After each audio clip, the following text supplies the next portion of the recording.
Mga warriors, good afternoon. Kay 12:35 naman, so good afternoon na taron. And update lang ko sa akong status guys ha.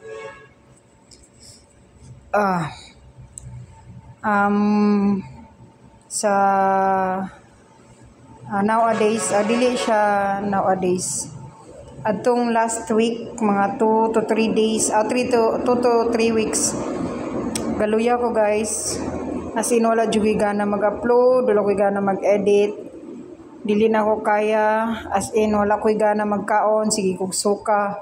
Kabuhion ko, sige kong kabuhion. Permisa kita kontian. Sinula dyan ko gana guys, kaon. Wala ko gana kaon, wala ko ganahan, wala ko as in, wala dyan ko ganahan mo na nagluya dyan ko. So,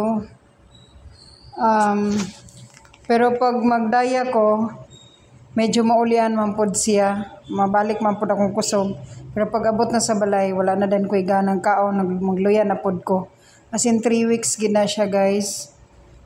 And fortunately, naka-recover na kay naigi resitahan ko ni Doc og para pampagana sa kaon. And naningkamot po ko nga makakaon gyud. Nga mukaon gyud, bahala nag-isuka na ako, mukaon gyapon ko. So medyo nagbalik ang akong kuan. Medyo nag-recover ang akong lawas. Naka-recover ang akong kusog. Pero dili gid siya pareha gid pa sa una. Gahinay-hinay pa siya og recover. And since inguna na akong kahimtang, permi ko ginahangos. Ambot lang, dali ra kay ko hangoson. Maybe because of kanang ginakabuhi ko niya. Gamay lang kay nga kuan, hanguson dayon ko, hindi ko katulog. Pero okay lang man ang akong hemoglobin, akong mga laboratories, okay lang man. Bali, gikuan ko ni kuan, Obediencio family.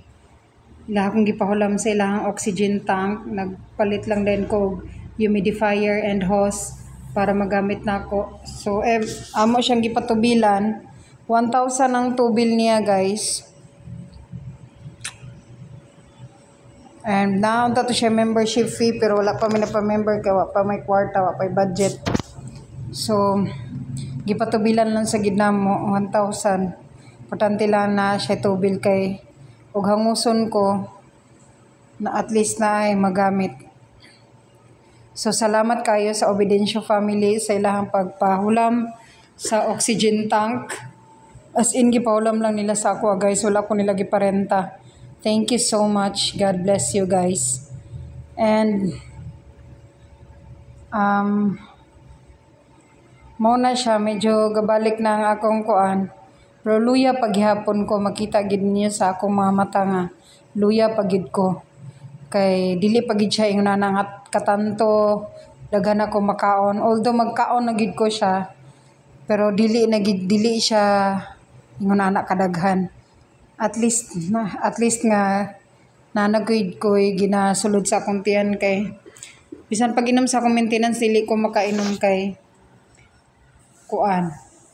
Mao lagi lain nga akong pamati. Walay sulod akong tiyan. Kasi wala jud ko'y gana. Pero laban gyapon ta guys. Bahala na ni. Kailangan nato lumaban. Diba? Bye.